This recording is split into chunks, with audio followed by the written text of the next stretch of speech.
கேளுங்கள், நிச்சயமாக இது உங்களுக்கு ஆசீர்வாதமாக இருக்கும். 2 நாட்களாய் அருமையான கர்த்தருடைய தாசன் பாஸ்டர் வில்லியம் கேரி அவர்கள் மூலமாய் கர்த்தர் நம்மோடு கூட பேசினார். இன்றைக்கும் ஆண்டவர் அவர் மூலமாய் நம்மோடு கூட பேசுவார் என்று நான் விசுவாசிக்கிறேன், எதிர்பார்க்கிறேன். அவளோடு கேட்கிற எவனும் பெற்றுக்கொள்கிறான். எனவே இந்த நாளில் கர்த்தருடைய வார்த்தையை நாம் கேட்போம். நிச்சயமாக இது நமக்கு ஆசீர்வாதமாக இருக்கும். கரங்களை தட்டி கர்த்தருடைய வார்த்தையை நாம் வரவேற்கலாமா?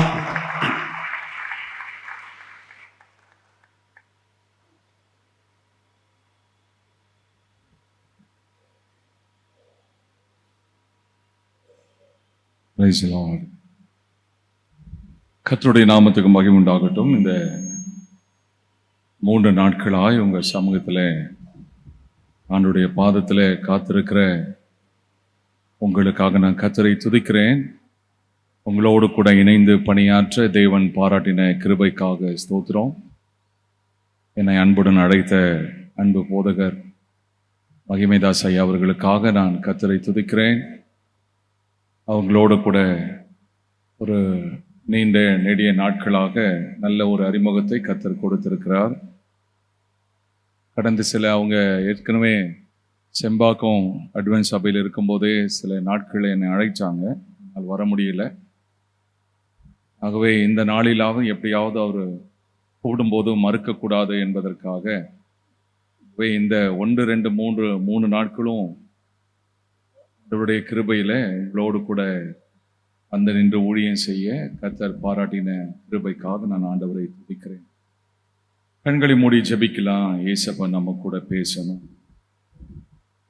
நம்முடைய ஆண்டவர் பேசுகிற ஆண்டவர். உங்க இருதயத்தை ஆண்டவருக்கு நேராக திருப்புங்க. நானும் ஏசப்பாவும் மட்டும் என்னை ஆண்டவரையும் பிரிக்கிற எந்த காரியத்துக்கு நான் இடம் கொடுக்க மாட்டேன். ஏசப்பா என் சிந்தை ஆளுக செய்யுங்கப்பா. ஆண்டவரை நோக்கி பார்க்கலாமா?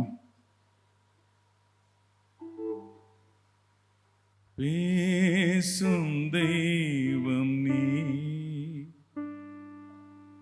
பேசாத கல்லோ மரமோ நிரல்ல.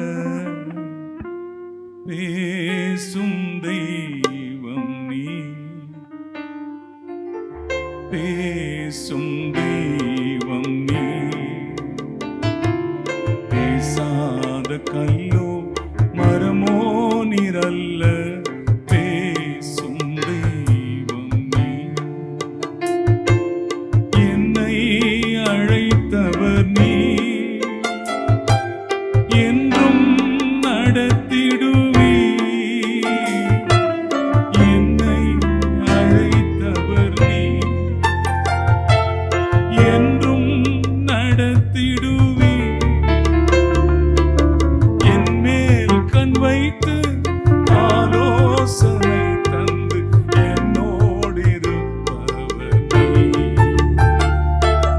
என் மேல் கண் வைத்து ஆலோசனை தந்து என்னோடிருப்பவர் நீ.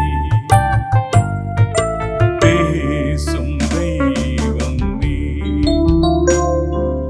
பேசாத கல்லோ மரமோ நிரல்ல.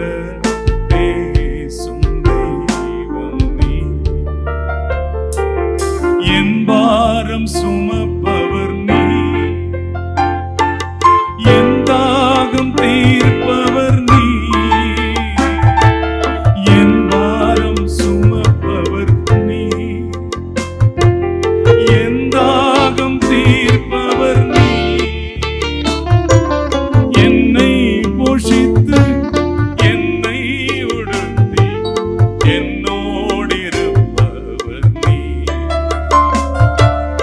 என்னை போஷித்து என்னை உடுத்தி என்னோடிருப்பவர் நீ. இயேசுவே, இயேசுவே, இயேசுவே, இயேசுவே, இயேசுவே, இயேசுவே, இயேசுவே, இயேசுவே. பேசும் தெய்வம் நீ, பேசாத கல்லோ மரமோ நிரல்ல பேசும். எல்லாரும் சேர்ந்து பாடலாமா? பேசும் தெய்வம் நீ, பேசாத கல்லோ மரமோ நிரல்ல பேசும் தெய்வம் நீ. பரிசுத்த பிதாவே இயேசு கிறிஸ்துவின் நாமத்திலே இந்த மாலை பொழுதிலே உம்முடைய வார்த்தைகளை கேட்கும்படி நாங்கள் கூடி வந்திருக்கிறோம். எங்க எல்லாருடைய இருதயத்தோடு நீங்க பேசுங்கப்பா. இயேசுவின் நாமத்தில் வேண்டிக் கொள்கிறோம் பிதாவே. வெளிப்படுத்தின விசேஷம் 22ஆம் அதிகாரம் 12ஆம் வசனத்தை வாசிக்கலாம். வெளிப்படுத்தின விசேஷம். இதோ சீக்கிரமாய் வருகிறேன், அவன் அவனுடைய கிரியைகளின்படி அவனவனுக்கு நான் அளிக்கும் பலன் என்னோடே கூட வருகிறது. கர்த்தருக்கு மகிமை உண்டாகட்டும். இதோ சீக்கிரமாய் வருகிறேன், அவனவனுடைய கிரியைகளின்படி அவனவனுக்கு நான் அளிக்கும் பலன் என்னோடு கூட வருகிறது என்று வெளிப்படுத்தின விசேஷம் 22:12 அப்போஸ்தலனாகிய யோவானுக்கு ஆண்டவர் வெளிப்படுத்தின செய்தி. அதில் மிக முக்கியமாக இந்த வசன பகுதியில் இருக்கிற முதல் காரியங்கள், இதோ சீக்கிரமாய் வருகிறேன். அல்லேலூயா. நம்முடைய ஆண்டவராகிய இயேசு கிறிஸ்துவினுடைய வருகை சமீபமாய் இருக்கிறபடினால அவருடைய வருகைக்கு ஒரு கூட்டத்தை ஆயத்தப்படுத்துவதற்காக தேவனால் அமைக்கப்பட்டதுதான் சபை. அல்லேலூயா. இந்த சபைக்கு பேரு, உங்க சர்ச் பேர் என்ன சொல்லுங்க? அட்வென்ட்னா என்ன? ஆண்டவருடைய வருகையை எதிர்நோக்குகிற சபை. அல்லேலூயா, அல்லேலூயா. என்ன தரிசனத்தோடு என்ன வெளிப்பாட்டோடு இந்த சபை ஆரம்பிச்சாங்கன்னு தெரியல. மகிமையான பெயர். அல்லேலூயா. வருகைக்காக காத்திருக்கிற சபை. ஆமென். அல்லேலூயா. சபை அமைக்கப்பட்டதனுடைய மிக முக்கியமான நோக்கம் என்னவென்றால், ஆண்டவருடைய வருகைக்காக சபை ஆயத்தப்பட வேண்டும். பழைய ஏற்பாட்டின் நாட்களில இயேசு கிறிஸ்துவினுடைய முதல் வருகைக்கு அந்த நாட்களில இஸ்ரவேலர்களை கர்த்தர் ஆயத்தப்படுத்தினார். அல்லேலூயா. மேசியா என்னுடைய வயிற்றில் தான் பிறக்க போகிறார் என்று எண்ணி அநேக ஸ்திரீகள் 50-60 வயது வரைக்கும் திருமணமாகாமலே காத்திருந்தார்களாம். காரணம், இயேசு கிறிஸ்து கன்னியின் வயிற்றிலே பிறப்பார் என்பது தீர்க்கதரிசனம். ஒரு கன்னிகை கர்ப்பவதியாகி ஒரு குமாரனை பெற்றெடுப்பாள் என்று ஏசாயா 7 குறிப்பிட்டிருக்கிற அந்த தீர்க்கதரிசன வார்த்தைக்காக அந்த நாட்கள் இருந்த இஸ்ரவேலர்கள் காத்திருந்தாங்க கிறிஸ்துவனுடைய முதல் வருகைக்கு. அவர் நியமிக்கப்பட்டபடியே இந்த பூமியிலே அவதரித்தார். அவர் வாழ்ந்தார், அவர் மகிமையான காரியங்களை செய்தார். அவர் சொன்னபடியே அவர் தன்னுடைய ஆத்மாவை மரணத்தில் ஊற்றினார். அவர் மரித்தோர்ந்து உயிரோடு எழுந்து பரமேறி சென்றார். அவர் பரலோகத்துக்கு பிதாவினிடத்தில் போகிறதுக்கு முன்பதாக மத்தேயு சுவிசேஷ புத்தகம் 24 மற்றும் 25ஆம் அதிகாரம், லூக்கா சுவிசேஷ புத்தகம் 17ஆம் அதிகாரம், மார்க்கு சுவிசேஷ புத்தகம் 13ஆம் அதிகாரம், யோவான் சுவிசேஷ புத்தகம் 14ஆம் அதிகாரம் ஆகிய அதிகாரங்களை நீங்க 4 சுவிசேஷ ஆசிரியர்களும் ஆண்டவராகிய இயேசு கிறிஸ்துவினுடைய வருகையை அவங்க முக்கியப்படுத்தி பேசினார்கள். அல்லேலூயா. ஆகவே ஆதி திருசபை நாட்கள்ல இயேசு கிறிஸ்துவினுடைய 2ஆம் வருகைக்கு அவர்கள் ஆவலோடு காத்திருந்தார்கள். சரிங்களா? ஆகவே அருமையான கர்த்தருடைய பிள்ளைகளே, இயேசு கிறிஸ்துவினுடைய முதல் வருகையை விசுவாசிக்கிற சபை இயேசு கிறிஸ்து மீண்டும் வரப்போகிறார் என்பதையும் விசுவாசித்து தான் ஆக வேண்டும். இயேசு கிறிஸ்துவினுடைய முதல் வருகை எந்த அளவுக்கு உண்மையோ, நீங்க நம்பினாலும் நம்பாவிட்டாலும் அவர் திரும்ப வரப்போகிறது உண்மையே. எத்தனை பேர் ஏற்றுக்கொள்றீங்க? அல்லேலூயா. அவர் திரும்ப வரும்போது ஒரு காரியத்தை செய்வேன் சொல்றாரு. அவனவனுடைய கிரிகளின்படி அவனவனுக்கு நான் அளிக்கும் பலன் என்னோடு கூட வருகிறது என்று சொன்னார். அல்லேலூயா. ஆகவே இந்த தற்கால சபையினுடைய அமைக்கப்பட்டதனுடைய மிக முக்கியமான நோக்கம் ஆண்டவருடைய வருகைக்கு சபை ஆயத்தமாக்கணும். அல்லேலூயா. அவருடைய வருகை குறித்த கேள்வியை மத்தேயு சுவிசேஷ புத்தகம் 24ஆம் அதிகாரம் 3ஆம் வசனத்துல சீஷர்கள் இயேசு தனித்திருக்கும் போது இவைகள் சம்பவிக்கிற காலகட்டங்கள் என்ன, இந்த உலகத்தின் முடிவுக்கும் உம்முடைய வருகைக்கும் இந்த எருசலேம் நகரம் அழிக்கப்பட போகிற அந்த நகரத்துக்கு வரக்கூடிய அதனுடைய அடையாளம் என்ன என்று கேட்டார்கள். மத்தேயு 24ஆம் அதிகாரத்துல என் ஆண்டவராகிய இயேசு கிறிஸ்து வருகையின் அடையாளத்தை பத்தி சொன்னார். மத்தேயு 24ல இயேசு கிறிஸ்துனுடைய வருகையினுடைய அடையாளத்தை பத்தி சொன்னார்.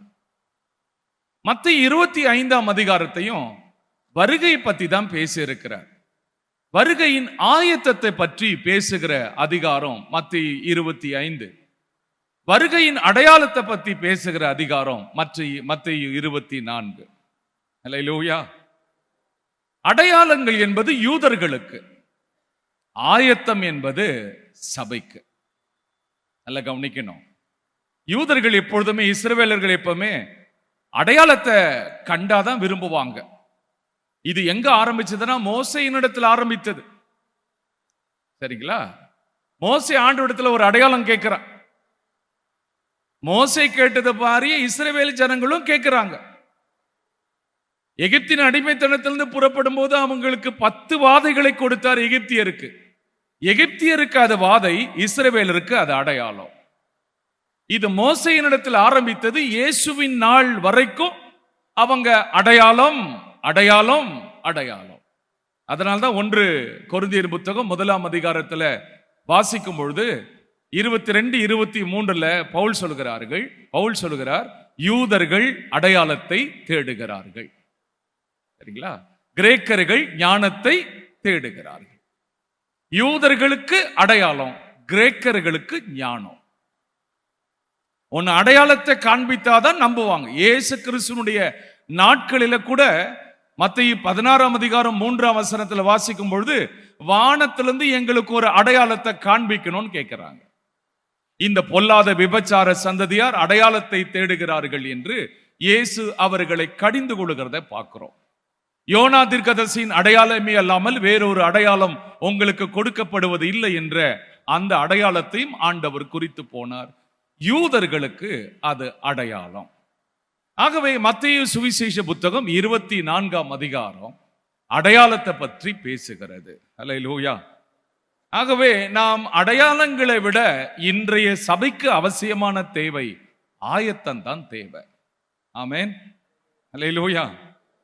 அடையாளங்கள் தான் 2000 வருஷத்துக்கு முன்னாடியே ஏசப்பா சொல்லிட்டு போயிட்டாரு. நம்ம ஜனவரி 1ஆம் தேதினா நம்ம ஆளுங்க அடையாளம் சொல்லிட்டே இருப்பாங்க. 31ஆம் தேதி நைட்ல ஆரம்பிச்சு 1வது வாரம் வரைக்கும் இந்த வருஷத்துல கர்த்தர் எனக்கு காண்பித்தவைகள், இந்தியாவில் நடக்க போகிறவைகள், சீனாவில் நடக்க போகிறவைகள், ஜப்பானில் நடக்க போகிறவைகள், இயற்கையில நடக்க போற சம்பவங்கள், சரிங்களா, வரப்போகிற பூகம்பங்கள், இதெல்லாம் அடையாளங்கள்ப்பா. இதெல்லாம் வேணாம், ஏற்கனவே ஏசப்பா பேசிட்டார். அல்லேலூயா. இதுக்காக நம்ம ஆளுங்க அப்படியே விட்டு ராத்திரிலாம் காத்திருந்து இந்த வருஷத்துல கர்த்தர் என்ன பேச போற ஏடுறா குறிப்பிடுறா அப்படின்னு சொல்லிட்டு அவன் குறிப்பெடுத்துக்கிட்டு யூடியூப்ல போட்டு தீச்சு போடுறான் நம்மளை போட்டு. அதனால தயவு செய்து இந்த அடையாளங்களுக்காக போய் காத்திருக்காதீங்க. இன்றைய சபைக்கு அவசியமான தேவை அடையாளங்கள் அல்ல, ஆயத்தம். ஆமென்.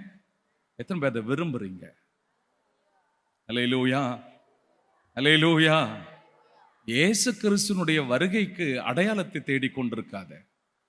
இந்த 2024 என்னெல்லாம் நடக்க போகிறது அதை எடுத்து அப்படியே டிவியில பப்ளிசிட்டி பண்ணிட்டு ஐயா சொன்ன மாதிரி இந்த வருஷத்துல இது நடந்தது அது நடந்ததுன்னு தங்களை பிரபலப்படுத்தி கொள்வதற்கான தீர்க்க தரிசனங்கள் உண்டு. நமக்கு அது தேவையில்லை. இன்றைக்கு எங்கேயோ திரிந்து அலைந்து கொண்டிருந்த என்ன ரட்சித்து மீட்டெடுத்து இந்த சபைக்குள்ள என்னை கொண்டு வந்து வைத்ததனுடைய நோக்கம் என்னன்னா, நம்மளை பிரபலப்படுத்திக் கொள்வதற்காக அல்ல. அவர் இன்றைக்கு வந்தாலும் நான் அவரை சந்திக்கணும். அல்லேலூயா. சாரோன் நவரோஜனமா பாடுவாங்க, எனது மரணமோ அல்லது உமது வருகையினாலோ, எது முன்பு என்னை வந்து சந்தித்தாலும் நான் உம்மை சந்திக்கணும். அல்லேலூயா. என்னுடைய மரணம் எப்பொழுது வேண்டுமானாலும் வரலாம், கர்த்தருடைய வருகை எப்பொழுது வேண்டுமானாலும் வரலாம். எது வந்து என்னையும் உங்களையும் முன்பு சந்தித்தாலும் இங்க கண்ணை மூடனா ஏசப்பா மடியில கண்ணை திறக்கணும். அல்லேலூயா. எனது மரணமோவும் வருகை நாளோ, எது முன்பு என்னை வந்து அழைத்திடுமோ.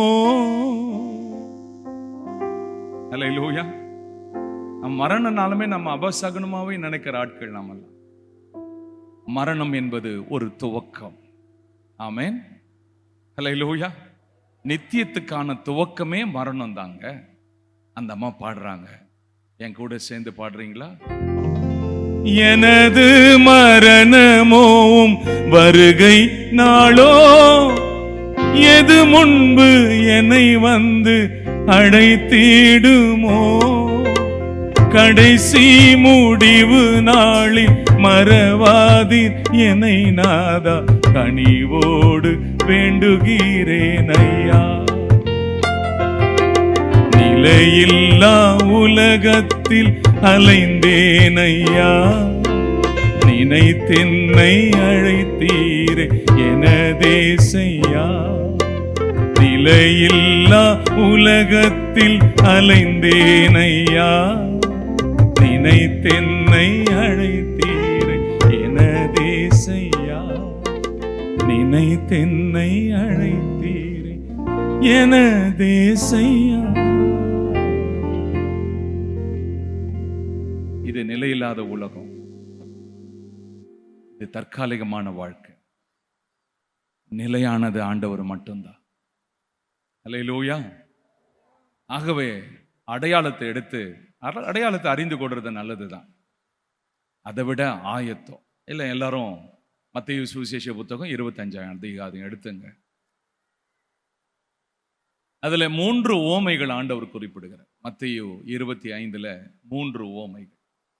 10 கன்னிகைகளை குறித்த உவமையை முதல் 13 வசனத்துல குறிப்பிடுகிறார்.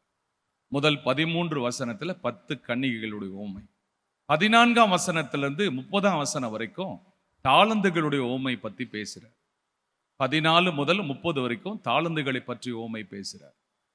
31ல இருந்து கடைசி வசனம் வரைக்கும் வெள்ளாடு செம்மறியாடு இந்த உவமை பத்தி பேசுறார். நம்ம எல்லாருக்கும் தெரிந்த வசன பகுதிகள் தான், ஏற்கனவே நீங்கள் கேள்விப்பட்டது தான்.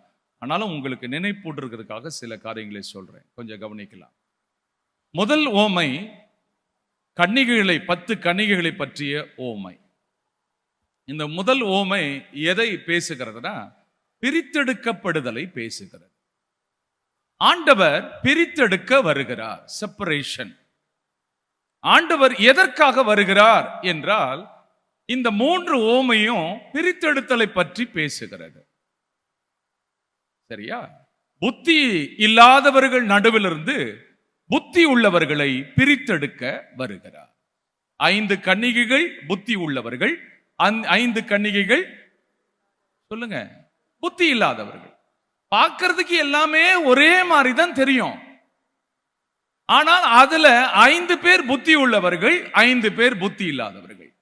இயேசு எதற்காக வருகிறார் என்றால், புத்தி இல்லாதவர்கள் நடுவிலிருந்து புத்தி உள்ளவர்களை பிரித்தெடுக்க வருகிறார். அடுத்த ஒரு ஓமை தாளந்துகளுடைய ஓமை. ஒருவனுக்கு 5 தாளந்து கொடுக்கிறாரு, ஒருவனுக்கு 2 தாளந்து, ஒருவனுக்கு 1 தாளந்து. சரிங்களா? இந்த தாளந்துகளுடைய ஓமை நமக்கு சொல்லுகிற இன்னொரு செய்தி அதே பிரித்தெடுத்தல் தான். உண்மை இல்லாதவர்கள் நடுவிலிருந்து உண்மை உள்ளவர்களை பிரித்தெடுக்க வருகிறார். இந்த உலகம் 2 சாராரும் கலந்தது தான். அல்லேலூயா. சபையில 2 கூட்டத்தாரும் இருப்பாங்க. உண்மை உள்ளவர்களும் இருப்பாங்க, உண்மை இல்லாதவர்களும் இருப்பாங்க. உண்மை இல்லாதவர்கள் நடுவிலிருந்து உண்மை உள்ளவர்களை பிரித்தெடுக்க வருகிறார். சரியா? அடுத்த ஓமை வெள்ளாடு செம்மறியாடு. நீதிமான்களை பத்தி பேசுறாரு, துன்மார்க்கரை பத்தி பேசுறாரு. சரிங்களா? துன்மார்க்கர் நடுவிலிருந்து நீதிமான்களை பிரித்தெடுக்க வருகிறார். அல்லேலூயா. அப்படின்னா ஆண்டவருடைய வருகையில முதலாவது எதை நீங்க பார்க்கலாம்னா ஒரு பிரித்தெடுத்தலை பார்க்கலாம். அல்லேலூயா. புத்தி உள்ளவர்கள் நடுவிலிருந்து புத்தி இல்லாதவர்களை பிரித்தெடுக்க வருகிறார். உண்மை இல்லாதவர்கள் நடுவிலிருந்து உண்மை உள்ளவர்களை பிரித்தெடுக்க வருகிறார். துன்மார்க்கர் நடுவிலிருந்து நீதிமான்களை பிரித்தெடுக்க வருகிறார். கேள்வி என்னன்னா, நான் நீதிமானா துன்மார்க்கனா? சபைக்குள் இருக்கிற நான் புத்தி உள்ளவனா புத்தி இல்லாதவனா? சபைக்குள் இருக்கிற நாம் உண்மை உள்ளவர்களா உண்மை இல்லாதவர்களா? இதை தீர்மானிக்கிற நேரம் தான் இந்த நேரம். அல்லேலூயா. இயேசு கிறிஸ்து எப்பொழுது வேண்டுமானாலும் வரலாம். அவர் எந்த நேரத்தினாலும் நம்மை சந்திக்கலாம். அவர் எப்பொழுது வேண்டுமானாலும் வரும்பொழுது நீங்க உண்மை உள்ளவர்களா தான் இருக்க போகிறோமா அல்லது பொய் நிறைந்தவர்களா இருக்க போகிறோம்? சரிங்களா? இரண்டாவது இந்த ஓமை பத்தி இன்னொரு காரியத்தை நான் சொல்றேன். இது 25ஆம் அதிகாரம் 14ஆம் வசனத்திலிருந்து வாசிக்கும் பொழுது தாளந்துகளுடைய ஓமை பற்றி பார்க்கிறோம். அந்த தாளந்துகளுடைய ஓமையில நாம பார்க்கிற மிக முக்கியமான காரியம், இயேசு கணக்கு கேட்க வருகிறார். முதலாவது பிரித்தெடுக்க வருகிறார். இரண்டாவது எதற்கு வராரு? கணக்கு கேட்க வருகிறார். ஒருவனுக்கு 5 தாலந்து, ஒருவனுக்கு 2 தாலந்து, ஒருவனுக்கு 1 தாலந்து. தாலந்து என்றால் திறமை என்று பொருள். தாலந்துனா என்ன அர்த்தம்? திறமை. இன்னொரு வார்த்தையில சொன்னா தாலந்து என்பது நம்முடைய வாழ்நாள். தாலந்து என்பது என்னது? எல்லாருக்கும் 5 தாலந்து கொடுக்கல. 3 பேர் இருக்கிறாங்க, 3 பேருக்கும் 5 தாலந்து கொடுக்கல. நாம் எல்லாருக்கும் ஒரே வயசுல மரிக்க போகிறது கிடையாது. 6 சாவு சொல்லி முடிச்சிருங்களேன். எல்லாரும் ஒரே வயதுல மரிக்க போகிறவர்கள் கிடையாது. சிலருக்கு ஆயுசின் நாட்கள் விரிவடையும், சிலருக்கு ஆயுசின் வருஷங்கள் சுருங்கும். சிலர் 70, 80 வயது வரைக்கும் வாழ்வாங்க, சிலர் 40, 20, 6 வயசுல கூட மரிப்பாங்க. இது ஆண்டவருடைய சித்தம். ஆண்டவர் ஏன் பாஸ்டர் இப்படி பிரிச்சு பிரிச்சு கொடுக்கிறாரு? எல்லாருக்கும் 5 தாளந்த கொடுத்துக்கலாம்ல. அது கேள்வி கேட்கறதுக்கு நமக்கு உரிமை கிடையாது. உனக்கு கிடைத்த தாளந்தை எப்படி நீ பயன்படுத்தினாய்? உனக்கு கிடைத்த வாழ்நாளை எப்படி நீ யூஸ் பண்ண? மோசே சொல்றாரு, எங்க காலத்தை ஒரு கதை போல நாங்க கழிச்சு போட்டோன்றாரு. 80 வயது ஆயிட்ட பிறகு ஆண்டவரை ஏற்றுக்கொள்றாரு. அதனால சொல்றாரு, எங்களுக்கு நாட்களை என்னும் அறிவை தாரோன்ற 90ஆம் சங்கீதத்துல. அப்பதான் சொல்றாரு, 70 வருஷம் பலத்தின் மிகுதினால் 80 வருஷம்ன்றார். எத்தனை வருஷம் வாழ்றோம் என்பது பெருசு கிடையாது. இந்த வாழ்நாள எப்படி நீ பயன்படுத்தி கொண்டாய்? ஒருவனுக்கு 5 தாளந்து, ஒருவனுக்கு 2 தாளந்து, ஒருவனுக்கு 1 தாளந்து. ஒருவருக்கு 70 வயது, ஒருவருக்கு 40 வயது, ஒருவருக்கு 20 வயது. இது தேவனுடைய நியமனம். தேவனை கேள்வி கேட்க நமக்கு உரிமை கிடையாது. நீ எப்படி வாழ்ந்த, எப்படி பயனுள்ள நாட்களாய் உன் நாட்களை நீ செலவிட்டாய்? ஜெபம் பண்ணும்போது இயேசு கிறிஸ்து கேட்கிறார், 1 மணி நேரமாவது விழித்திருந்து ஜெபிக்க கூடாதா என்று கேட்கிறார். ஜெபத்துக்கு ஆண்டவர் எதிர்பார்க்கிற மணித்துளிகள் எவ்வளோ? 1 மணி நேரம் ஜெபம் பண்றோமா நம்ம? ஒரு நாளைக்கு சாப்பிட்றதுக்காக நம்ம எடுத்துக்கொள்ற மணி நேரங்கள் 1 மணி நேரமா? ஒரு நாளைக்கு சாப்பாட்டுக்கு மட்டும் நம்ம எடுத்துக்கொள்ற மணி நேரம் மினிமம். காலையில் பிரேக்ஃபாஸ்ட் ஆரம்பித்து நைட்டு டின்னர் வரைக்கும், இதில் டீ பிரேக் எல்லாமே சேர்த்து எல்லாத்துக்கும் ஒரு 15 நிமிஷம் 20 நிமிஷம் போட்டுங்க. ஒரு நாளைக்கு சாப்பிட்றதுக்கு மட்டும் நம்ம எடுத்துக்கொள்ற மணி நேரங்கள் 1 மணி நேரம். ஒரு வாரத்துக்கு 7 மணி நேரங்கள். 70 வருஷம், 3 வருஷம் நம்ம சாப்பிட்றதுக்காக நேரத்தை செலவிடுறோமா? 70 வருஷம் நம்முடைய ஆயுசின் வருஷங்களை பற்றி பைபிள் சொல்லுது.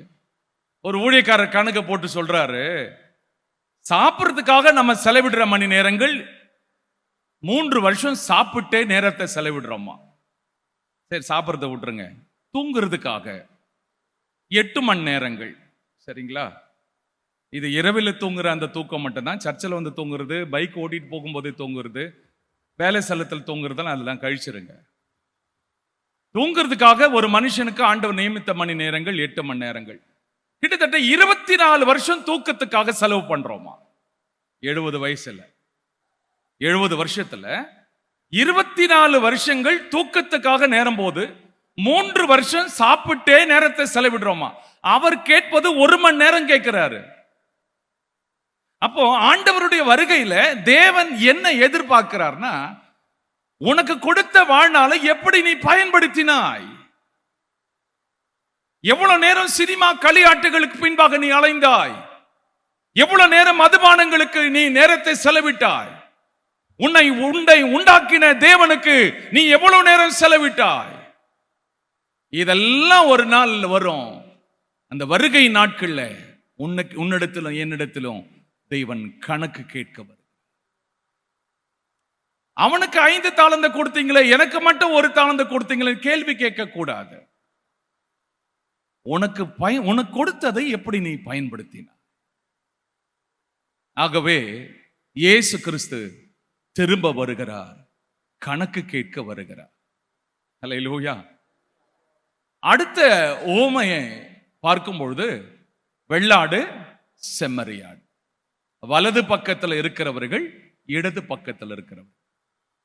ஆண்டவர் எதற்காக வருகிறார் என்றால், மூன்றாவது அவர் வருகையின் போது வாழ்த்தும்படி வருகிறார். 1 பிரித்தெடுக்க வருகிறார், 2 கணக்கு கேட்க வருகிறார். 3வது ஓமை நமக்கு சொல்லுகிறது, அவர் பாராட்ட வருகிறார். வலது பக்கத்தில் நிற்கிறவர்களை பார்த்து, என் பிதாவினாலே ஆசீர்வதிக்கப்பட்டவர்களே, இந்த செம்மறி ஆடுகளை பார்த்து சொல்றார். எப்படி வாழ்த்துறாரு? என் பிதாவினால் ஆசீர்வதிக்கப்பட்டவர்களே என்று சொல்லி அவர்களை வாழ்த்தி, என் பிதாவினால் ஆயத்தம் பண்ணப்பட்ட ஸ்தலத்துக்குள் பிரவேசியுங்கள் என்று சொல்லி அவர்களை வாழ்த்த வருகிறார். இன்னொரு பக்கத்துல, இடது பக்கத்தில் இருக்கிறவர்களை பார்த்து அவர்களை சபிக்கிறார். வலது பக்கத்தில் இருக்கிறவர்களை அவர்கள் நீதிமான்கள், இடது பக்கத்தில் இருக்கிறவர்கள் துன்மார்க்கர். ஆண்டவர் வரும்பொழுது என்னை வாழ்த்துகிற அளவுக்கு நான் இந்த பூமியில வாழ்ந்திருக்கிறேனா? கொஞ்சம் நீங்க உங்களை நீங்களே ஒரு கேள்வி கேட்டுக்கொள்ளுங்க. இயேசு கிறிஸ்து வரும்பொழுது என்னை குறித்து மற்றவர்களிடத்தில் பேசி மெச்சிக்கொள்வாரா? என்னை குறித்து ஆண்டவர் பேசும்போது தலை குனிவாரா? இந்த 3 நாள் கூட்டத்தினுடைய கடைசி நாளில ஆண்டவர் உன்னை சந்திக்கும்படி விரும்புகிறார். நான் உன்னை சந்திக்க நான் சீக்கிரமா வரப்போறேன். இது கடைசி காலம். உன்னை பிரித்தெடுக்க வருகிறார். மதிகேடு நிறைந்த, புத்தியினம் நிறைந்த மக்கள் மத்தியிலே நீயும் புத்தியினா அல்லது நீ புத்திமானாய் நடந்து கொண்டாயா? உன்னை சுற்றிலும் உண்மையில்லாதவர்கள் இருக்கலாம், நீயும் உண்மையில்லாதவனாய் போய்விட்டியா? இல்ல ஆண்டவரே, நான் என்னுடைய உண்மையை தக்க வச்சு கொண்டேன் அப்படின்னு உங்களால் சொல்ல முடிகிறது. உண்மை இல்லாதவர்கள் நடுவில் இருந்து உண்மை உள்ளவர்களை மட்டும் தனக்கென்று வேறு பிரிக்கவர். உன்னை பாராட்ட வருகிறாரா? உன்னை புகழ வருவாரா? அல்லது உங்களை என்னையும் பார்த்து சபிக்க வர போகிறார்? நீ எந்த பக்கத்தில் நிற்க போகிறாய்? வலது பக்கமா, இடது பக்கம்? இது கடைசி காலம். இனி காலம் செல்ல. நீ வரப்போகிறதெல்லாம் பொற்காலம்னு என்ன சொன்னாங்க நம்பி ஏமாந்துடாதீங்க. இது பொற்காலம் அல்ல, இது கடைசி காலம். கடைசி காலம் இதுவே, காலையிலோ மாலையிலோ சேவல் கூவிடும் நேரத்திலோ ஜீவாதிபதி இயேசு ராஜராஜன் சீக்கிரம் வருகிறாரே எமக்கா, சீக்கிரம் வருகிறாரே. அந்த காலத்துல சாரோல் ரோஜனமா பாடின பாடல்கள் எங்க இந்த பாடலாம், இந்த பாடலாம் யாருக்குமே தெரியல, பாடவும் மாட்டுறாங்க. நான் என் சர்ச்சில் சொல்லிட்டேன், இந்த புதுசா வந்தவன் ஆட்டம் போடுறோம் பாடலாம் பாடினா சர்ச்சை விட்டு வெளியே அனுப்பிச்சிருவேன்ட்டேன். பாடினா சாரல் நோரஜனமா பாடல் பாடு. பாரம்பரிய பாடல்கள் இருக்கு, ஆமாலைக்கு கீர்த்தனைகள் இருக்கு. இந்த புதுசா வந்தவன் பாட்டு பாடுனா ஒரு நாள் அப்படியே நிறுத்திட்டேன். எப்பா நீ பாட்டை நிறுத்து, நீ யாருடைய பாட்டு பாடுறன்னு எனக்கு தெரியும், வேற பாட்டு பாடுன. சரியா? கூடுமான வரைக்கும் இதெல்லாம் அவாய்ட் பண்ணுங்க. இந்த பரிசுத்தவான்கள் அது தன் அனுபவத்தோடு பாடின பாடல்களை கேட்க முதல் கற்றுக்கொள்ளுங்க, சபையில பாடுங்க. என் கூட சேர்ந்து பாடுறீங்களா? கடைசி காலம் இதுவே, காலையிலோ மாலையிலோ சேவல் கூவிடும் நேரத்திலோ ஜீவாதிபதி இயேசு ராஜராஜன் சீக்கிரம் வருகிறாரே எமக்கா, சீக்கிரம் வருகிறாரே. கடைசி காலம் இதுவே, மோச உலகம் நாசமடையும், மாய வேஷங்கள் கடந்து போகும். மோச உலகம் நாசமடையும், மாய வேஷங்கள் கடந்து போகும். உலக ஆசைகள் மனதை மயக்கும், உயர்ந்த பரிசுத்த வாழ்வே போதும், உயர்ந்த பரிசுத்த வாழ்வே போதும். கடைசி காலம் இதுவே. அல்லேலூயா. அந்த பாடலுடைய கடைசி சரணம் சொல்றாங்க, இயேசு வருவார் நம்மை அழைக்க, ஏறி செல்லுவோம் மேகத்திலே நாம். அல்லேலூயா.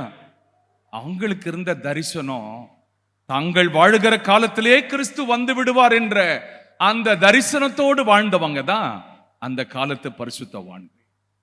அல்லேலூயா. ஆகவே அவர் வரப்போகிறார். ஆமென். இயேசு வருகிறார். மாரநாதா, கர்த்தர் வருகிறார். நம்ம இப்ப பிரைஸ் லார்ட் சொல்லி கை குலுக்கிக்கிறோம். பவுல் அப்போஸ்தலனுடைய நாட்கள்ல பிரைஸ் லார்ட் சொல்ல மாட்டாங்க, கை குலுக்கும் போது மாரநாதா. பக்கத்துல கைப்பிடிச்சு சொல்லுங்க, மாரநாதா. மாரநாதனா என்ன சொல்லுங்கப்பா? கர்த்தர் வருகிறார். நல்ல கை குலுக்கி சொல்லுங்க, கர்த்தர் வருகிறார். நல்ல கை உலுக்கி சொல்லுங்க, கர்த்தர் வருகிறார். அல்லேலூயா, அல்லேலூயா. இயேசு கிறிஸ்துவினுடைய வருகைக்காக சபையை ஆயத்தப்படுத்துவதற்காக தான் பரிசுத்த ஆவியானவர் கொடுக்கப்பட்டிருக்கு. இந்த வருகையில இன்னொரு காரியத்தை ஆண்டவர் சொல்றார். லூக்கா சுவிசேஷ புத்தகம் 17ஆம் அதிகாரம். எல்லாரும் லூக்கா சுவிசேஷ புத்தகம் 17ஆம் அதிகாரத்தை திருப்பிக் கொள்ளுங்க. 36ஆம் வசனத்தை வாசிக்கலாம். வயலில் இருக்கிற 2 பேரில், அதுக்கு முந்தின வசனம் வாசி. திரிகை திரிக்கிற 2 ஸ்திரீகளில் ஒருத்தி ஏற்றுக்கொள்ளப்படுவாள். 34. அந்த ராத்திரியில் ஒரே படுக்கையில் படுத்திருக்கிற 2 பேரில் ஒருவன் ஏற்றுக்கொள்ளப்படுவான், மற்றவன் கைவிடப்படுவான். திரிகை திரிகிற 2 ஸ்திரீகளில் ஒருத்தி ஏற்றுக்கொள்ளப்படுவாள், மற்றவள் கைவிடப்படுவாள். வயலில் இருக்கிற 2 பேரில் ஒருவன் ஏற்றுக்கொள்ளப்படுவான், மற்றவன் கைவிடப்படுவான் என்று உங்களுக்கு சொல்லுகிறேன் என்றார். கவனிக்கலாம். வருகையில ஆண்டவர் செய்ய போகிற ஒரு செயலை தான் இங்கே குறிப்பிட்டிருக்கிறார். ஒரே படுக்கையில் படுத்திருக்கிற 2 பேரில் ஒருவன் ஏற்றுக்கொள்ளப்படுவான். திரிகை திரிகிற ஸ்திரீகளில் ஒருத்தி ஏற்றுக்கொள்ளப்படுவாள், ஒருத்தி கைவிடப்படுவாள். வயலில் இருக்கிற 2 ஒருவன் ஏற்றுக்கொள்ளப்படுவான், ஒருவன் கைவிடப்படுவான். ஆண்டவருடைய வருகையில நடக்கிற இன்னொரு காரியம், ரகசியமா வந்து ஆண்டவர் தம்முடைய ஜனத்தை சேர்த்து கொள்ள வருகிறார். அல்லேலூயா. ரகசிய வருகை என்பது பைபிள்ல சொல்லப்பட்டிருக்கா என்று நீங்க கேட்டீங்கன்னா, 1 தெசலோனிக்கேயர் புத்தகம் 5ஆம் அதிகாரத்துல இயேசு கிறிஸ்து பவுல் அப்போஸ்தலன் தெசலோனிக்கே சபைக்கு எழுதும்பொழுது 1 தெசலோனிக்கேயர் புத்தகம் 5ஆம் அதிகாரம் 1 முதல் 6 வசனங்களை நீங்க வாசிக்கும் பொழுது அந்த வருகையில 2 விதமான வருகை இருக்கும் சொல்லி பேசுறார். ஒன்று திருடன் வருகிற விதமாய் இருக்கும் என்று பேசுகிறார். இரண்டாவது அவருடைய வருகை எப்படி இருக்குன்னா, ஸ்திரீயானவளுக்கு பிரசவ வேதனை வரும்பொழுது உண்டாகிற வலியை போல் இருக்கும் என்று பேசுகிறார். இப்ப நான் உங்ககிட்ட கேட்கிறேன், எனக்கு நீங்க பதில் சொல்லணும். திருடன் வருகிறது தெரியுமா தெரியாதா? உங்ககிட்ட ஃபோன் பண்ணிட்டு வருவானா? நீங்க வீட்டில் இருக்கிறீங்களா? இன்னைக்கு உங்க வீட்டில் வந்து நாங்க என்ன பண்ண போறோம்? இரண்டாவது, பிரசவ வலி வரக்கூடிய அந்த பிரசவ வேதனை படுகிற அந்த ஸ்திரீக்கு பிரசவ வலி தெரியுமா தெரியாதா? சொல்லுங்க. வயிற்றுல குழந்தை இருக்கிறது தெரியும்ல, அந்த உணர்வு தெரியும்ல. அவளுக்கு தெரியும் இது நிறை மாதம், இந்த மாசத்துல குழந்தை வெளியே வரும் என்பது மருத்துவர்களுடைய ஆலோசனையின் பேரில் அந்த அவள் சரீர பிரகாரமாய் அதை உணர்கிறாள். அப்படின்னா இயேசு கிறிஸ்துவினுடைய வருகையில 2 பகுதிகள் உண்டு. ஒன்று, திருடன் போல வருவார்.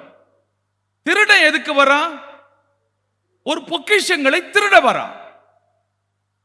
இயேசு கிறிஸ்துவினுடைய வருகை ஒரு சிலருக்கு அது ஏமாற்றத்தை கொடுக்கும், ஒரு சிலருக்கு அது எதிர்பார்ப்பை கொடுக்கும். திருடன் வந்துட்டு திருடிட்டு போன பிறகுதான் தெரியும், ஐயோ எல்லாம் போச்சு. ஒரு பெரிய ஏமாற்றத்தில் உட்காருவான். அல்லேலூயா. பிள்ளை பேறு என்பது எதிர்பார்ப்பு. உனக்கு கிறிஸ்துவனுடைய வருகை ஏமாற்றத்தை கொடுக்க போகிறதா அல்லது உனக்கு அது எதிர்பார்ப்பா இருக்கிறதா? திருடன் வருகிற விதமாய் வருவது என்பது ஏமாற்றம்.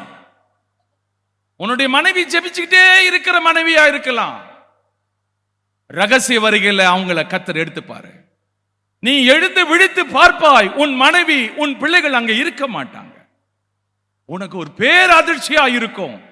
ஐயோ, அப்பொழுதே என் போதகர் எனக்கு சொன்னாரே, என் தலையை தயவாய் குட்டி என்னை கடிந்து கொண்டாரே, கடிந்து கொள்ளுதலை நான் வெறுத்தேனே என்று ஏமாந்து போய் கதறுவாய். கிறிஸ்துவின் வருகை சிலருக்கு ஏமாற்றத்தை கொடுக்கும். யாருக்குன்னா ஆயத்தம் இல்லாதவர்களுக்கு.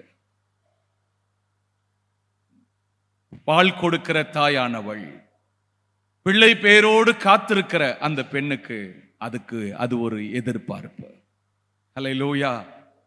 கிறிஸ்துவின் வருகை உனக்கு ஏமாற்றத்தை தரப்போகிறதா அல்லது நீ அதற்காகத்தான் எதிர்பார்ப்போடு காத்திருக்கிறாய்?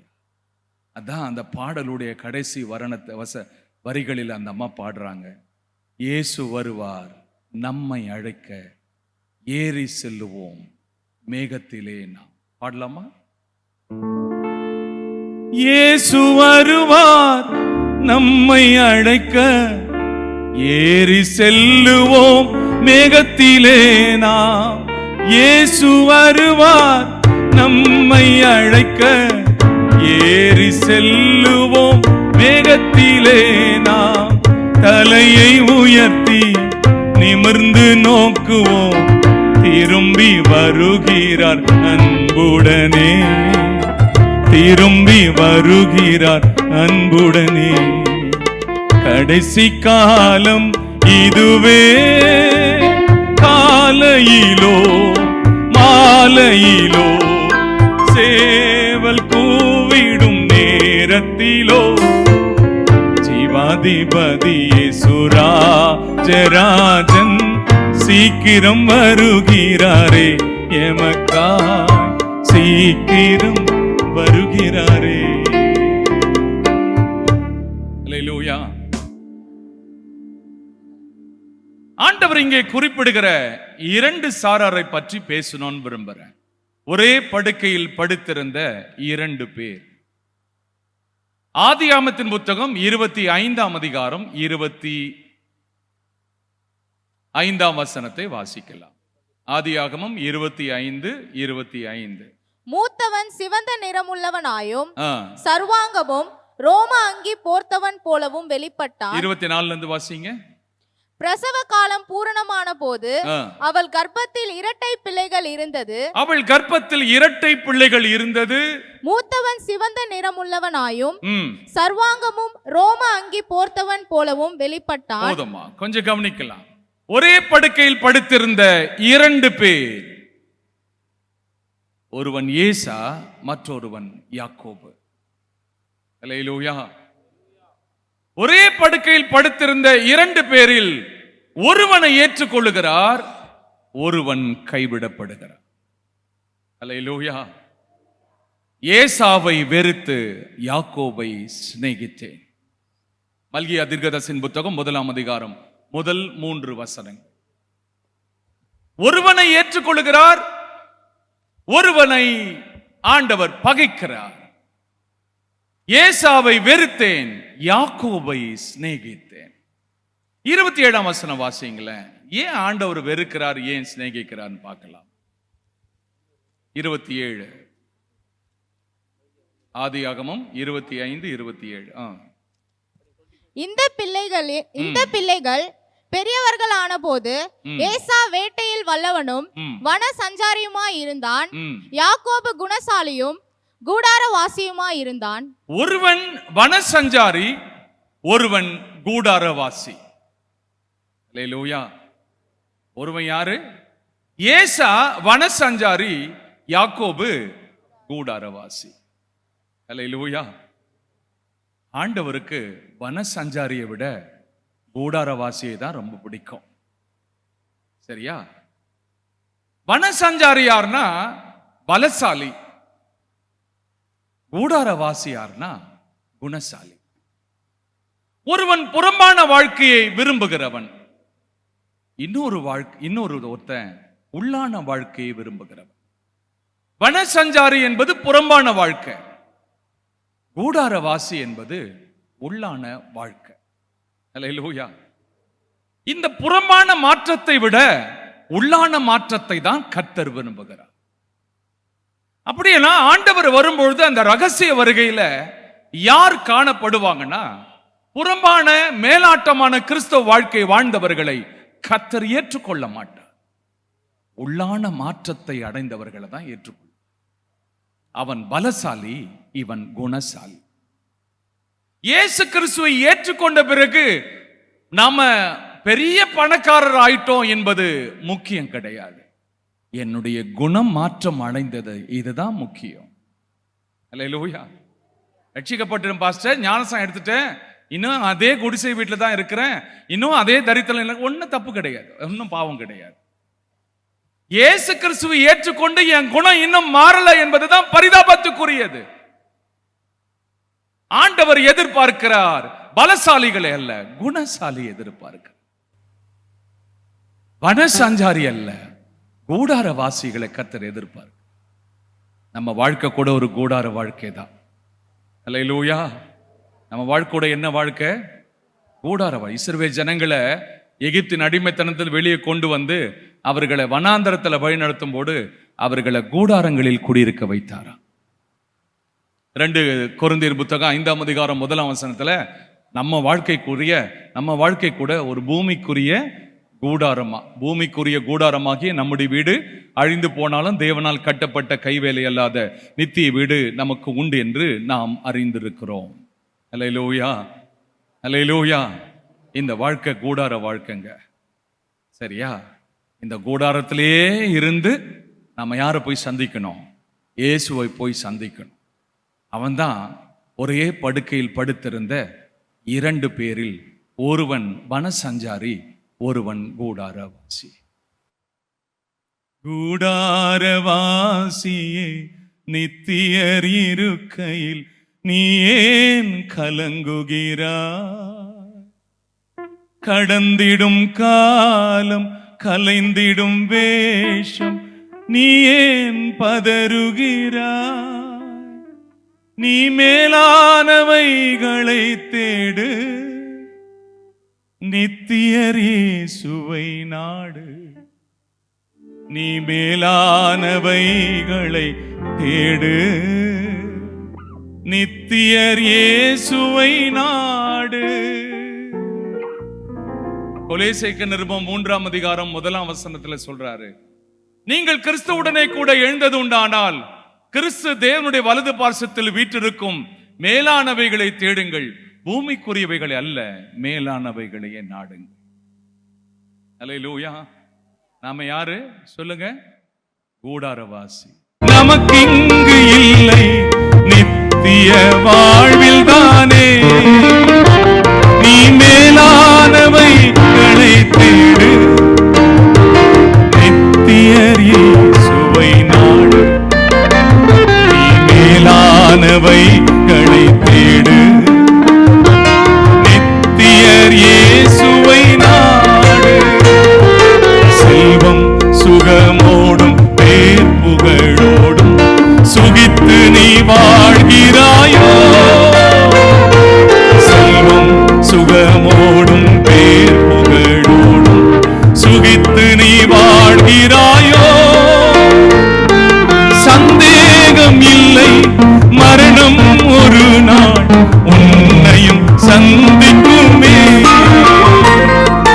சந்தேகம் இல்லை, மரணம் ஒரு நாள் உன்னையும் சந்திக்குமே.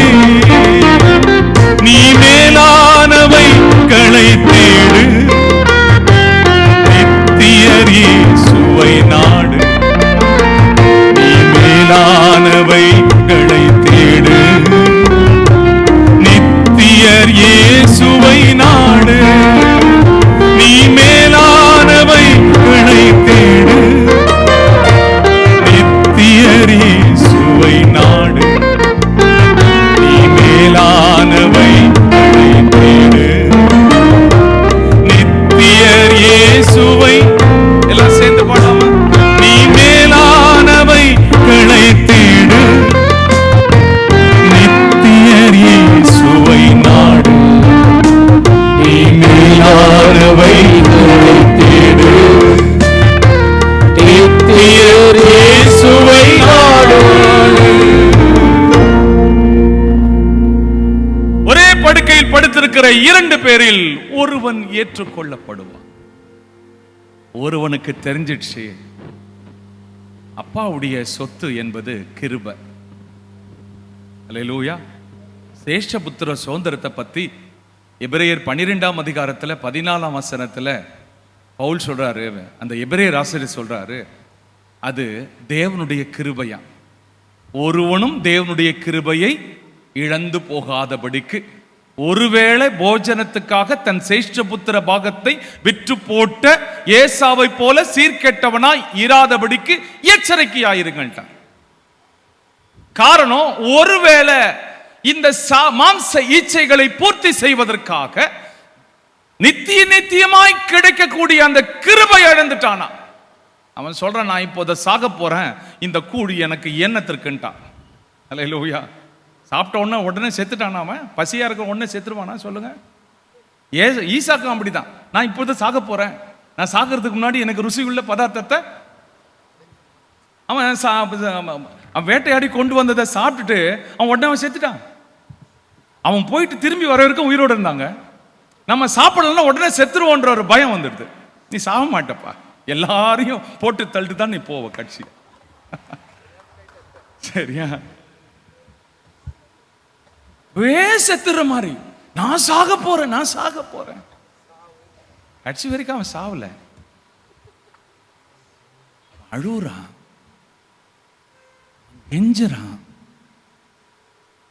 எனக்கு ஒரு ஆசீர்வாதம் கூட இல்லையாப்பா? இல்லப்பா. அதனால்தான் ஏசாவை நான் வெறுத்தேன், யாக்கோபை நான் சிநேகித்தேன். இந்த சிநேகிக்கப்பட்டவன் தான் அவரோடு எடுத்துக்கொள்ளப்படுவான். நீ யார்? தேவனால் வெறுக்கப்படுகிறவனா? நீ தேவனால் சிநேகிக்கப்படுகிறவன். உன் கிரியைகள் தேவன் வெறுக்கிற அளவுக்கு இருக்கா, அல்லது தேவனால் மெச்சிக்கொள்ளப்படத்தக்க விதத்துல அவன் வாழ்க்கை அமைந்திருக்கிறது? திரிகை திரிக்கிற 2 ஸ்திரீகள். திரிகை அடுத்த வசனத்துல பார்க்கலாம். திரிகை திரிக்கிற 2 ஸ்திரீகளில் ஒருவள் ஏற்றுக்கொள்ளப்படுவாள், ஒருவள் கைவிடப்படுவாள். அல்லேலூயா. ரூத்தின் புத்தகத்துல 2 ஸ்திரீகளை பார்க்கிறோம். ரூத்தின் புத்தகம் 1ஆம் அதிகாரம் 15-16 வசனத்துல நகோமிக்கு 2 மருமகள்கள் இருக்கிறாங்க. ஒருத்தி ஓர்பால், மற்றொருவள் ரூத். 2 ஸ்திரீகளில் ஒருத்தி ஏற்றுக்கொள்ளப்பட்டாள், ஒருவள் கைவிடப்பட்டாள். ஹல்லேலூயா. இந்த ரூத்தின் புத்தகம் ஆரம்பிக்கும் போதே ஃபியூனரல் சர்வீஸில் ஆரம்பிக்கும், துக்கத்தில் ஆரம்பிக்கும், அடக்க ஆராதனையில் ஆரம்பிக்கும், முடியும் பொழுது கல்யாணத்தில் முடியும். துவக்கம் அற்பம், முடிவு சம்பூரணம். எத்தனை பேர் அதை ஏற்றுக்கொள்றீங்க? உங்கள் துக்கம் சந்தோஷமாய் மாறும். இப்பொழுது அழுகிற நீங்கள் இனி நகைப்பீர்கள். ஆகவே அழுகை என்பது பரிதாபத்துக்குரியதல்ல, அழுகை என்பது வேதனைக்குரியதல்ல. ஆரம்பமே அழுகையா இருக்கேன்னு சொல்லிட்டு நீங்க சென்டிமெண்டல்லாம் திங்க் பண்ணக்கூடாது. இந்த புத்தகம் ஆரம்பமே கண்ணீர் தான், ஆனா முடிவு சம்பூர்ணம். உங்களுக்கும் ஆரம்பமே கண்ணீர்ல ஆரம்பிச்சிருக்கிறீங்களா? சரியா? கிறிஸ்தவ வாழ்க்கையினுடைய ஆரம்பம் அற்பம் தாங்க, முடிவு தாங்க சம்பூர்ணம். ஹல்லேலூயா, ஹல்லேலூயா. ஆகவே ஆரம்பமே கண்ணீர்ல, துக்கத்தில் ஆரம்பிக்குது இந்த புத்தகம். பஞ்சத்தில் ஆரம்பித்து மரணத்தில் கொண்டு போய் முடிகிறது. தன்னுடைய 3 புருஷன்மார்களையும் இந்த 3 பெண்கள் இழக்கிறாங்க. 3 பேரும் விதவை கோலத்துக்கு உள்ளாக்கப்படுறாங்க. அதுல இந்த 2 ஸ்திரீகள், ஓர்பால் சத்தமிட்டு அழுது முத்தமிட்டு போறா. சத்தமிட்டு அழுது முத்தமிட்டு போறா. 16ஆம் வசனத்துல ரூத் நகோமிய விடாமல் பற்றி கொண்டாள். அல்லேலூயா, அல்லேலூயா. இதுல எது சுலபம்? முத்தமிடுவது சுலபமா, பின்பற்றுவது சுலபமா என்று பார்த்தால் முத்தமிடுவது சுலபம், பின்பற்றுவது கடினம். அல்லேலூயா. ஆண்டவர் உன்னுடைய முத்தங்களுக்காக காத்திருக்கல, உன்னுடைய பின்பற்றுதலுக்காகத்தான் காத்திருக்கிறார். அல்லேலூயா. இந்த ரூத், நகோமிக்கு எதிர்காலம் இல்லை, ரூத்துக்கு எதிர்காலம் இல்லை. எதிர்காலமே இல்லாத நகோமியை பின்பற்றி வருவதற்கான காரணம் என்ன பார்த்தா, நகோமியினுடைய தேவன், நகோமியினுடைய ஜனம். Praise the Lord. நகோமி வாழ்ந்த இடம். நீர் போகிற இடத்துக்கு நானும் வருவேன், நீ தங்குற இடத்துல நானும் தங்குவேன். உம்முடைய ஜனம் என்னுடைய ஜனம், உம்முடைய தேவன் என்னுடைய தேவன். அல்லேலூயா, அல்லேலூயா. நகோமிக்கு எதிர்காலமே இல்லை, எதிர்காலமே இல்லைனாலும் பின்பற்றுவேன். அல்லேலூயா. முத்தமிடுவது சுலபம். எப்பவுமே சுலபமான வழியை கையாள வேண்டாம். அல்லேலூயா. கடினமான பாதைகள் இருக்குன்னா அதை தேர்ந்தெடுத்துக் கொள்ளுங்க. கிறிஸ்தவ வாழ்க்கை என்பது மலர் மஞ்சம் அல்ல, அது ஒரு முட்படுக்கை. மத்தேயு சுவிசேஷ புத்தகம் 7ஆம் அதிகாரம் 13ஆம் வசனத்துல இயேசு சொல்றார், இடுக்கமான வாசல் வழியாய் உட்பிரவேசியுங்கள். அதுல பிரவேசிக்கிறவர்கள் சிலர் தானா. கிறிஸ்தவ வாழ்க்கை என்பது அது ஒரு மாயாஜாலம் நிறைந்த வாழ்க்கை அல்ல. திறந்துடு சீசனா திறந்துடாது. அது இடுக்கமான வாழ்க்கை தான். அது வலியும் வேதனையும் நிறைந்த வாழ்க்கையை தான் ஆண்டவர் நமக்கு கட்டமைத்திருக்கிறார். அதுக்கு பேர் தான் இடுக்கமான வாசல். அல்லேலூயா. யாரை பார்த்து உங்க வாழ்க்கையை மாற்றிக்கொள்ளாதீங்க. வேதத்தின் அடிப்படையில் பார்க்கும்போது துவக்கம் அற்பந்தான். துவக்கம் கண்ணீரோடு துவங்குறாங்க இந்த அம்மா, முடியும் போது கம்பீரமா முடிக்கிறாங்க. சங்கீதம் 126ஆம் சங்கீதத்தில் வாசிக்கிறோம்ல, கண்ணீரோடு விதைக்கிறவர்கள் கம்பீரத்தோடு அறுப்பார்கள். 5-6ஆம் வசனத்துல அள்ளித்துவம் விதையை சுமந்து கொண்டு செல்லுகிறவன் அழுகையோடு போகிறானா, தான் அரித்த அரிகளை சுமந்து கொண்டு கம்பீரத்தோடு திரும்பி வருகிறது போல துவக்கம் கண்ணீரா தான் இருக்கும், முடிவு கம்பீரமா இருக்கும். அல்லேலூயா, அல்லேலூயா. இந்த ரூத்துக்கும் போவாசுக்கும் திருமணம் நடக்குது. இந்த ரூத்துக்கு ஒரு பிள்ளை பிறக்கிறான், ஓபேத். அல்லேலூயா. இந்த ஓபேத்துக்கு ஒரு பிள்ளை பிறக்கிறான், ஈசாய். இந்த ஈசாய்க்கு ஒரு பிள்ளை பிறக்கிறான், தாவீது. அல்லேலூயா. இந்த தாவீதின் சந்ததியில வந்தவர் தான் என் ஆண்டவராகிய இயேசு கிறிஸ்து. அல்லேலூயா. மத்தேயு சுவிசேஷ புத்தகம் 1ஆம் அதிகாரத்தில் இந்த ரூத்தினுடைய பெயர் உள்ள வருது. இயேசு கிறிஸ்துடைய வம்ச வரலாறு பட்டியல்ல இந்த அம்மா உள்ள வந்துடுறாங்க. முத்தமிட்டுட்டு போயிட்டாங்கல்ல, அந்த அம்மாவுடைய பெயர் மத்தேயுல வரல. விடாமல் பற்றி கொண்டாங்கல்ல, அந்த அம்மாவுடைய பெயர் மத்தேயு 1ஆம் அதிகாரத்தில் இயேசு கிறிஸ்து இந்த ரூத்தினுடைய சந்ததியில வருகிறார். இயேசு கிறிஸ்துனுடைய மூதாதையர் தான் ரூத். அல்லேலூயா, அல்லேலூயா. அந்த அம்மாவுக்கு வாழ்க்கை முழுதுமாக இருண்டு போயிருந்தது. என்ன செய்ய போறோம், ஏது செய்ய போறோம், ஒண்ணுமே தெரியல. ஆனா நான் உம்மை பின்பற்றி வருகிறேன். ஒருவேளை உங்களுடைய எதிர்காலத்தை பத்தி நீங்க அதிகமா யோசிக்க ஆரம்பிச்சிட்டீங்களா? இயேசு கிறிஸ்துவை ஏற்றுக்கொண்டா என் எதிர்காலம் எப்படி, என் பிள்ளைங்களுடைய எதிர்காலம் எப்படி? கண்ணை மூடிட்டு கர்த்தர் கையில ஒப்பு கொடுத்துருங்க. யோபு சொல்லுகிறார், நான் போகும் வழியை அவர் அறிவார். அல்லேலூயா. நான் போகும் வழி எனக்கு தெரியாது, ஆனா அவருக்கு தெரியும். நான் சோதிக்கப்பட்ட பின் பொன்னாக விளங்குவேன். அல்லேலூயா. ஆகவே உங்களுக்கு ஒரு சிறப்பான எதிர்காலத்தை கர்த்தர் வச்சிருக்கிறார். அவர் வரும்பொழுது விடாமல் அவரை பின்பற்றி வருகிறவர்களை தான் அவர் எடுத்துக்கொள்வார். சுலபமான வழியை கையாளுகிறவர்கள் கைவிடப்படுவார்கள். திரிகை திரிகிற 2 ஸ்திரீகளில் ஒருவள் ஏற்றுக்கொள்ளப்பட்டாள், ஒருத்தி கைவிடப்பட்டாள். கடைசி பகுதிக்கு வரலாம். வயல்வெளியில் இருக்கிற 2 பேரில் ஒருவன் ஏற்றுக்கொள்ளப்படுவான், ஒருவன் கைவிடப்படுவான். வயல்வெளியில் இருக்கிற, வயல்வெளி என்றாலுமே அது ஊழியத்தை குறிக்கிறது. யோவான் சுவிசேஷ புத்தகம் 4ஆம் அதிகாரம் 35-36 வசனத்தில் இயேசு கிறிஸ்து குறிப்பிடுகிறார், உங்கள் கண்களை ஏறெடுத்து பாருங்கள், வயல் நிலங்கள் எல்லாம் அறுவடைக்கு ஆயத்தமாய் இருக்கிறது என்று சொன்னார். வயல் நிலங்கள் என்றாலே அது ஊழிய பாதையை குறிக்கிறது. ஊழியம் செய்கிறவர்களில் கூட ஒரு ஊழியக்காரர் ஏற்றுக்கொள்ளப்படுவார், ஒரு ஊழியக்காரர் கைவிடப்படுவார். 1 ராஜாக்களின் புத்தகம் 18ஆம் அதிகாரத்தில் ஒரு எலியா என்ற ஊழியக்காரனை பார்க்கலாம். 2 ராஜாக்களின் புத்தகம் 5ஆம் அதிகாரத்தில் கேயாசி என்ற ஒரு ஊழியக்காரனை பார்க்கலாம். நல்ல கவனிக்கணும். 1 ராஜாக்களின் புத்தகம் 18ஆம் அதிகாரம் கடைசி வசனத்தில் இந்த எலியா தன் அறையை கட்டிக்கொண்டு ஆகாபனுடைய ரதத்துக்கு முன்னாடி ஓடினான். 2 மனுஷர்களும் ரதங்களை சந்திச்சாங்க. எலியா ரதத்துக்கு முன்னாடி ஓடினான், கேயாசி ரதத்துக்கு பின்னாடி ஓடினான். அல்லேலூயா. நல்லா கவனிக்கிறீங்களா? ஒருவன் ரதத்துக்கு முன்னாடி ஓடுறான், ரதம் அவனுக்கு பின்னாடி வருது. கர்த்தருடைய கை எலியாவின் மேல் பலமா இருந்தபடியினால் அவன் ஆகாபின் ரதத்துக்கு முந்தி ஓடினான். ஆகாப் ரதம் எல்லாம் அவனுக்கு முன்னாடி தோத்து போச்சு.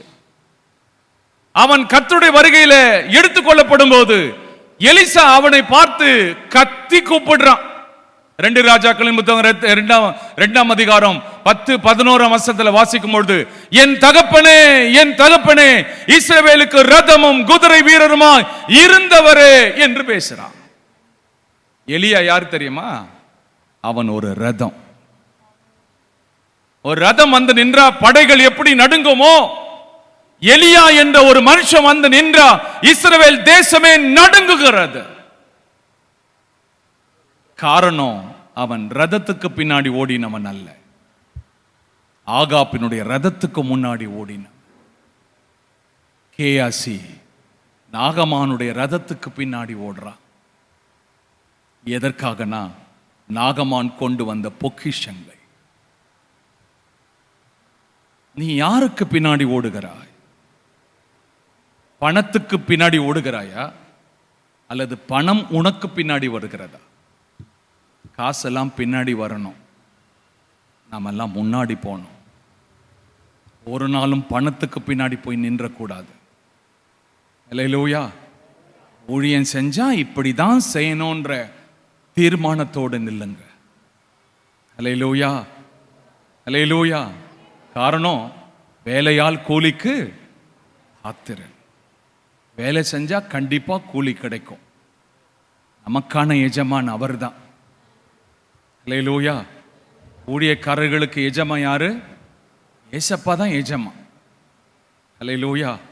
உங்களிடத்துல நாங்க வேலை செய்யறோம், ஆனா கூலி அங்கிருந்து வரும். ஆமென். ஆகவே 2 ஊழியக்காரர்களில் ஒரு ஊழியக்காரன் எடுத்துக்கொள்ளப்பட்டான், கேயாசி கைவிடப்பட்டான். நாகமான் எதை வேணான்னு சொல்லி இங்க விட்டுட்டு போக வந்தானோ அது போ அவன் எடுத்துக்கிட்டான். நாகமான் எதை வேணான்னு சொல்லிட்டு போக வந்தான்? சீரிய தேசத்திலிருந்து வரான். அவன் சரீரத்தில் இருக்கிற குஷ்டரோகத்தை யோர்தான் நதியில அடக்கம் பண்ணிட்டு போகணும்னு வந்தான். இஸ்ரவேல் தேசத்துல அவன் எதை விட்டானோ இவன் போய் அதை பிடிச்சுக்கிட்டான். இன்னைக்கும் நம்ம அப்படித்தான், எதை வேணான்னு விட்டோமோ அதை போய் பிடித்து கொள்றதுக்கு அதன் பின்பாக ஓடுறோம். அவனுக்கு ஒரு ஆசை, நிலங்களையும் திராட்சை தோட்டங்களையும் ஒலிவ தோப்புகளையும் வாங்கி தனக்கும் தன்னுடைய பின்வரும் சந்ததிகளுக்கும் சேர்த்து வைக்கணும்னு சொல்லி ஓடுறான். இந்த எலியாவுக்கு குடும்பத்தினுடைய அருமை பத்தி, எலிசாவுக்கு குடும்ப அருமை பத்தி என்ன தெரியும் அப்படின்னு சொல்லிட்டு இப்போ வாய்ப்பு கிடைக்கும் போதே சம்பாரிச்சு எல்லாத்தையும் சேர்த்து வச்சுக்கணும்னு சொல்லி ஓடினான். அவன் கேட்ட ஐஸ்வர்யமும் வந்தது, அவன் கேளாத குஷ்டரோகமும் வந்தது. நம்ம எல்லாருக்கும் ஒரு வசனம், கேட்டதையும் தருவாரு, சொல்லுங்கப்பா, கேளாததையும் தருவார். இப்படிலாம் பிரசங்கத்தை கேட்டு கேட்டு பழகிட்டோம். அதனால நம்ம மைண்ட் செட் அப்படிதான் இருக்கும். கேட்டதையும் தருவீங்க, கேளாததையும் தருவீங்க. இவன் கேட்ட பணமும் கிடைச்சது, கேளாத குஷ்டரோகமும் அவனுக்கு வந்தது. 2 ராஜாக்களின் புத்தகம் 7ஆம் அதிகாரத்துல ஒரு 4 குஷ்டரோகிகள் வராங்க. அந்த 4 குஷ்டரோகிகள் வேற யார் இல்ல, கேயாசியும் அவனுடைய 3 பிள்ளைகளும். 2 ராஜாக்களின் புத்தகம் 7ஆம் அதிகாரத்துல 4 குஷ்டரோகிகள் சீரியருடைய பாளையத்துக்கு போறாங்க. அந்த 4 குஷ்டரோகிகள் வேற யாரும் கிடையாது. அதுல ஒருத்தன் கேயாசி, அவனுடைய 3 பிள்ளைகள். பணம் சேர்க்கணும், சொத்து சேர்க்கணும், பிள்ளைங்களுக்கு ஏதாவது ஒன்று செஞ்சு வச்சுட்டு போனோம் போனோம் போனோம் சொல்லிட்டு ஊழியத்தை விட்டு, அழைப்பை விட்டு, பரிசுத்தத்தை விட்டு, நேர்மையை விட்டு வழி மாறி திசை மாறி போனவனுக்கு அவன் கிடைத்த பணம் கிடைத்தது. அவன் எதிர்பாராத குஷ்டரோகமும் அவனுக்கும் அவன் சந்ததிக்கும் வந்தது. இன்றைக்கு உனக்கு பின் வரும் சந்ததிக்கு நீ எதை சேர்த்து வச்சுட்டு போக போ? இன்னைக்கு உங்களுடைய பின்வரும் சந்ததிகளுக்கு நீங்கள் எதை சேர்த்து வைக்க போகிறீர்கள்? இயேசு கிறிஸ்து தான் நம்முடைய எஜமான். அவர் படி அளக்கும் போது வாங்கிக்கணும். அவர் தம்முடைய கைகளை திறக்க அவைகள் வாங்கிக் கொள்ளும். அவர் ஒரு நாள் கை திறப்பார், அவர் கையை மூடுவார். அவர் தம்முடைய கைகளை திறக்கும் போது அவைகள் திகைக்குமா? கடல்ல இருக்கிற திமிங்களுக்கு கர்த்தர் தான் கையை திறக்கிறாராம். சங்கீதக்காரன் சொல்றார், அவர் தம்முடைய கைகளை திறக்க அவைகள் வாங்கிக்கொள். அவர் தம்முடைய கைகளை மூட அவைகள் திகைக்கும். திமிங்கலத்தை பத்தி சி மான்ஸ்டர், அது கடல் ராட்சதன். இந்த கடல் ராட்சதனுக்கே யார் தான் கை திறக்கணும் சொல்லுங்க? அப்ப நாம யாரு கையை நோக்கி பார்க்கணும்? எனக்கு ஒத்த ஆசை வரும் பருவம். ஆகவே அவர் வராரு, அவர் மாறனாதா கிறிஸ்து வந்துகிட்டே இருக்கிறார். அவர் வரும்பொழுது அவருடைய சமூகத்தில் யார் காணப்படுவாங்கன்னா, ஒரே படுக்கையில் படுத்திருந்த 2 பேரில் ஏசாவை நான் வெறுத்தேன், யாக்கோபை நான் சிநேகித்தேன். நம்முடைய தேவன் எப்படி தெரியுமா அழைக்கிறார்? நான் யாக்கோபின் தேவன் என்று அழைக்கிறார். ஹல்லேலூயா, ஹல்லேலூயா. திரிகை திரிகிற 2 ஸ்திரீகளில் ஒருத்தி ஓர்பால் கைவிடப்பட்டார், ரூத் எடுத்துக்கொள்ளப்பட்டார். என் ஆண்டவராக இயேசு கிறிஸ்துனுடைய மூதாதையராய் மாறி. வயல்வெளியில் இருக்கிற 2 ஊழியக்காரர்களில் ஒருவன் ரதத்துக்கு முன்பாக ஓடுறான், ஒருவன் ரதத்துக்கு பின்னாடி ஓடுறான். அவனுடைய குஷ்டரோகம் அவனுடைய எதிர்காலத்தையே பாதித்தது, அவனுடைய சந்ததிகளையும் பாதித்தது. ஜெபம், கண்களை மூடலாம். ஆண்டவரே, உம்முடைய வருகை நாளில் நான் உம்மை வந்து சந்திக்கணும். என்னுடைய சிந்தையெல்லாம் பரலோக சிந்தையாக மாறட்டும். இந்த பூலோகத்துக்கு அடுத்த காரியங்களது நான் விலகி பரலோகத்துக்கு அடுத்தவைகளை சிந்திக்க எனக்கு கிருபை தான். பரலோகமே என் சொந்தமே என்று காண்பேனோ, பரலோகமே என் சொந்தமே என்று காண்பேனோ, என் இன்ப இயேசுவை நான் என்று காண்பேனோ, பரலோகமே என் சொந்தமே என்று காண்பேனோ, பரலோகமே எல்லாரும் சேர்ந்து சொந்தமே என்று காண்பேனோ, வருத்தம் பசிதாகம் மன துயரம் அங்கே இல்லை, வருத்தம் பசிதாகம் மன துயரம் அங்கே இல்லை, விண்கிரீடம் வாஞ்சிப்பே விண்ணவர் பாதம் சேர்வே, விண்கிரீடம் வாஞ்சிப்பே விண்ணவர் பாதம் சேர்வே. எத்தனை பேர் அர்ப்பணிக்கிறீங்க? எத்தனை பேர் ஒப்பு கொடுக்கிறீங்க? உங்க வலது கையை உயர்த்தி, உங்க வலது கையை இது சாவு பாட்டு இல்ல. நிறைய பேர் இதை சாவு பாட்டை மாத்திட்டோம். இது ஏசப்பா கிட்ட நம்மளை கொண்டு போகிற பாடல். இது நித்தியத்துக்குரிய நம்பிக்கைக்குரிய பாடல். இது நான் என்றைக்கும் உம்மை நான் சந்திப்பேன். வருத்தம் பசிதாகம் இல்லாத அந்த இடத்துக்கு நான் என்றைக்கு வந்து சேர்வேன் ஏசப்பா. நீங்க இன்னைக்கு வந்தாலும் நான் உங்களை சந்திக்கிறதுக்கு நான் ஆயத்தமா இருக்கிறேன்ப்பா. உம்மால் நேசிக்கப்படத்தக்க நான் என்னை மாற்றுங்கப்பா. எந்த சூழ்நிலையிலும் உம்மை விடாம பற்றி கொண்டிருக்கக்கூடிய கிருபையை தாங்கப்பா. பணத்துக்கு பின்பாக நான் ஓடிடக்கூடாதுப்பா. நான் பண ஆசை பிடிச்சவனா மாறிடக்கூடாது ஏசப்பா. நான் இயேசுவின் மேல ஆசை உள்ளவனா நான் மாறணும் ஆண்டவரே என்று சொல்றவங்க மட்டும் உங்க வலது கையை உயர்த்தி, ஆண்டவரே உங்க ராஜ்யத்துல வர என்னை தகுதிப்படுத்தும், என்னை ஆயத்தப்படுத்தும். ஓட்டத்தை ஜெயமுடன் நானும் ஓடிட அருள் செய்வார். ஓட்டத்தை ஜெயமுடன் நானும் ஓடிட அருள் செய்வார். விசுவாச பாதையில் சோராது ஓடிடுவே. சொல்லுங்க, விசுவாச பாதையில் சோராது ஓடிடுவே. என் இன்ப இயேசுவை நான் என்று காண்பேனோ, என் இன்ப இயேசுவை நான் என்று காண்பேனோ, பரலோகமே என் சொந்தமே என்று காண்பேனோ, என்று காண்பேனோ. கர்த்தரை ஸ்தோத்திரம் பண்ணலாமா? எல்லாரும் வலது கையை உயர்த்தி அப்படியே கர்த்தரை ஸ்தோத்திரம் பண்ணலாம். ஆண்டவர் உன்னோடு கூட பேசி இருக்கிறார். இந்த சபைக்கு உன்னை கூட்டிக் கொண்டது வந்ததனுடைய நோக்கம் சுகபோகங்களை அனுபவிக்கிறதுக்காக அல்ல, பாவ இச்சைகளுக்கு பின்பாக திரும்புவதற்காக அல்ல, உன் வருகைக்கு உன்னை ஆயத்தப்படுத்துவதற்காகத்தான். இந்த வருகையின் சபைக்கு நான் உன்னை கூட்டிட்டு வந்திருக்கிறேன். நீ ஆயத்தப்படு, நீ ஆயத்தப்படு. பரிசுத்த தந்தை இயேசுவின் நாமத்தினாலே வசனத்தை கேட்ட ஒவ்வொருடைய உள்ளத்திலையும் தூய ஆவியானவர் இப்பொழுது கிரியை செய்யும்படி நான் ஜெபம் பண்றேன்ப்பா. உம்முடைய வருகைக்கு ஆயத்தமாக்கப்பட்ட ஒரு கன்னிகைகளாய் எங்களை மாற்றுங்கப்பா.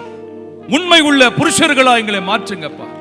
எங்களுக்குள்ள காணப்படுகிற புத்தியினங்களை கர்த்தர் எடுத்து போடுங்க தகப்பனே.